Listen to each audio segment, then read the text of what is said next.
the crowd is in absolute frenzy as Brazil faces the formidable USSR. But, of course, the commentator isn't too optimistic. In fact, he's barely hiding his disdain for the bold Brazilian style of football. Meanwhile, the scene shifts to the Brazilian locker room, where Pelé, the prodigy who's barely out of diapers, is getting ready to play in his first World Cup. Then, the story flashes back 8 years, to when a group of kids, including Daiko, aka Pelé, is trying to play football with an improvised ball made of socks stuffed with rags. And no, they're not practicing for a TV commercial. When Daiko comes home all dirty, his mother gives him a scolding, as if the mud was the real opponent. Cut to the restaurant, where Daiko's father and other men are listening to the radio broadcast of the fateful Brazil vs Uruguay 1950 World Cup final. Everyone is cheering passionately, but, of course, disaster strikes, and Brazil loses. Daiko's father is devastated. Seeing his father cry, Daiko makes a totally pressure-free vow that one day he'll win the World Cup for Brazil. And if you love football as much as I do, be sure to subscribe to the channel and leave a like on the video. I guarantee it'll make you the best in the world. But back to the story. The next day, Daiko accompanies his mom to work, where some rich kids start teasing him for mispronouncing the name of a local player, calling him Pelé instead of Bailey. And so, the nickname that would stick with him forever is born. One fun fact about the film is that the football scenes were so well choreographed that they looked more like a dance performance. Now, the one thing I definitely wouldn't do is go along with the crazy plan to steal peanuts to buy second-hand boots. Let's be real, who thought that was a good idea? If it were me, I'd probably try to chip in with some friends. Peanuts don't seem like the most reliable currency. But one thing I would absolutely do was take off those massive boots in the middle of the game. Playing barefoot worked on the streets, so why not in an official match? And speaking of that, Daiko's flashback to training with mangoes was brilliant. Turning fruit into training tools is something even Rocky Balboa would approve of.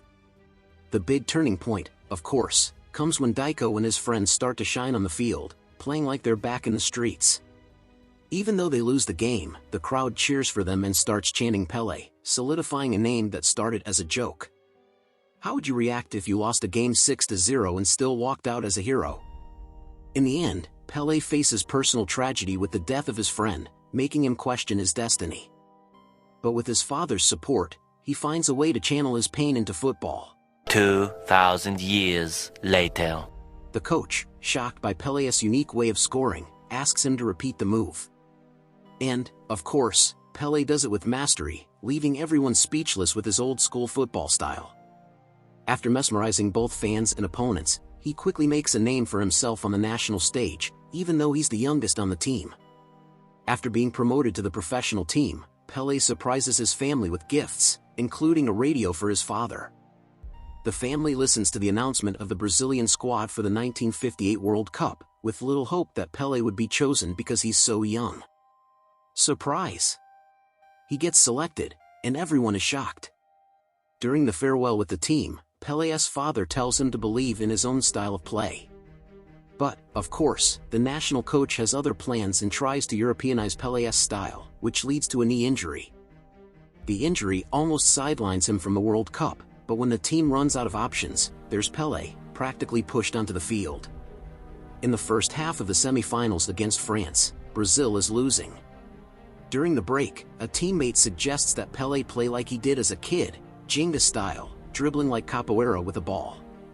Pelé follows the advice, works his magic on the field, and Brazil qualifies for the final.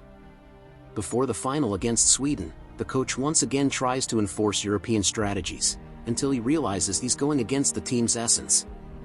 Inspired, Pelé unites the team, and they all start playing like they're back in the backyard, dribbling all the way to the nearest hotel. The coach finally surrenders to Jenga. On the day of the final, Sweden scores a goal in 4 minutes, but soon Pelé and the team regain their confidence and, of course, come back to win. The final scene shows Pelé being lifted on his teammates' shoulders, solidified as a legend. And as if that wasn't enough, he becomes a national treasure in 1961, still the only player to have won 3 World Cups.